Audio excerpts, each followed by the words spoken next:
Dahil napag-usapan na po natin ang mga karapatan ng agricultural tenants noong nakaraang video, pag-usapan naman po natin ngayon ang mga obligasyon ninyo. Attorney G, ano po ang mga obligasyon ng agricultural tenant sa landlord at sa lupang sinasaka nito? Una, personal land care and cultivation.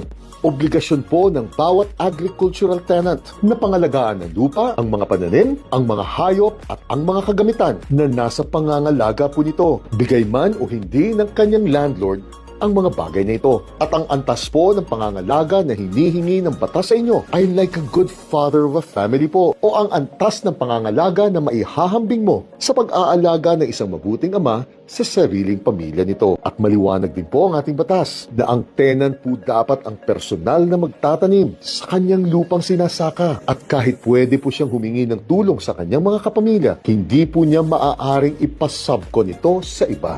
At ang pangalawa, timely rent and harvest payment. Kapag nagbabayad po ng renta ang tenant sa landlord niya, obligasyon po ng tenant na bayaran sa tamang oras ang kanyang nasabing upa. At kapag hatian naman po sa ani o sa produkto ng lupa ang usapan nila, obligasyon po ng tenant na ipaalam sa landlord sa tuwing mag-aani na po siya. 3 araw po bago ang aktwal na anihan sa lupa. Ito po ay mahalaga upang magkaroon po ng pagkakataon ng landlord niya na personal na masaksihan ng nasabing anihan, upang maiwasan po ang karaniwang akusasyon ng dayaan sa partihan. At ang pangatlo, protect land from marauders. Obligasyon po ng tenant na bigyan ng sapat na proteksyon laban sa mga trespassers, squatters at magnanakaw ang lupang sinasaka nito. At kapag may nangyari pong mga ganito, obligasyon po ng nasabing tenant na ipaalam po kaagad sa kanyang landlord sa lalong madaling panahon nito. Bukas, pag-usapan naman po natin ang mga karapatan at obligasyon ninyo kapag isang agricultural landlord po kayo. Gine.